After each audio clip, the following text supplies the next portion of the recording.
Mesdames, Messieurs, bonjour et bienvenue sur notre chaîne YouTube. L'information vous place au sommet du monde. Alors si vous êtes nouveau, abonnez-vous et activez aussi la cloche de notification pour ne plus rien manquer. On commence. À la coopération militaire qui semble satisfaire les deux parties, le Mali et la Russie entendent ajouter le développement des échanges commerciaux.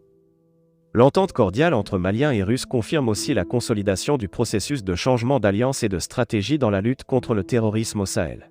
Merci d'avoir consacré du temps à nous écouter, lance Abdoulaye Diop, le ministre malien des Affaires étrangères et de la coopération internationale, alors que le déjeuner de travail offert par son homologue russe des Affaires étrangères tire vers sa fin. Nous ne comptons pas notre temps lorsqu'il s'agit d'échanger avec vous, répond Sergueï Lavrov. Cet échange aux accents diplomatiques en dit long sur la volonté des Maliens et des Russes de donner une dimension plus importante à leurs relations bilatérales. L'hôte russe n'a en effet pas ménagé les prévenances pour afficher son intérêt pour la visite de la délégation malienne qu'il a reçue vendredi dernier à Moscou.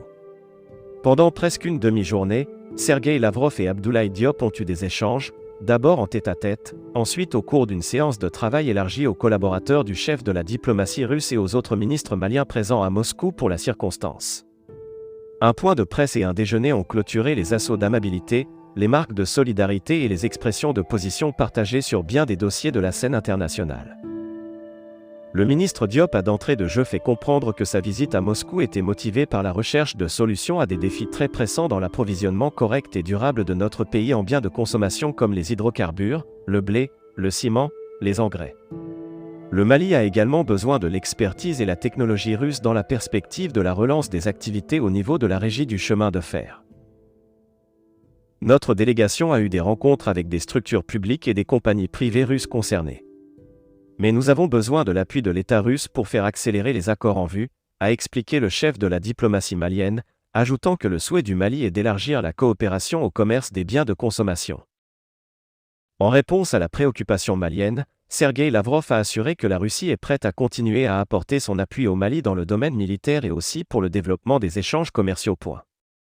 Les dossiers seront examinés avec diligence et nous ferons connaître notre réponse favorable, a promis le chef de la diplomatie russe. Sergueï Lavrov a ajouté que la Russie est satisfaite des résultats obtenus sur le terrain par l'armée malienne grâce au matériel et à l'expertise militaire russe. Nos échanges commerciaux ont connu une croissance de 20% mais le montant reste modeste.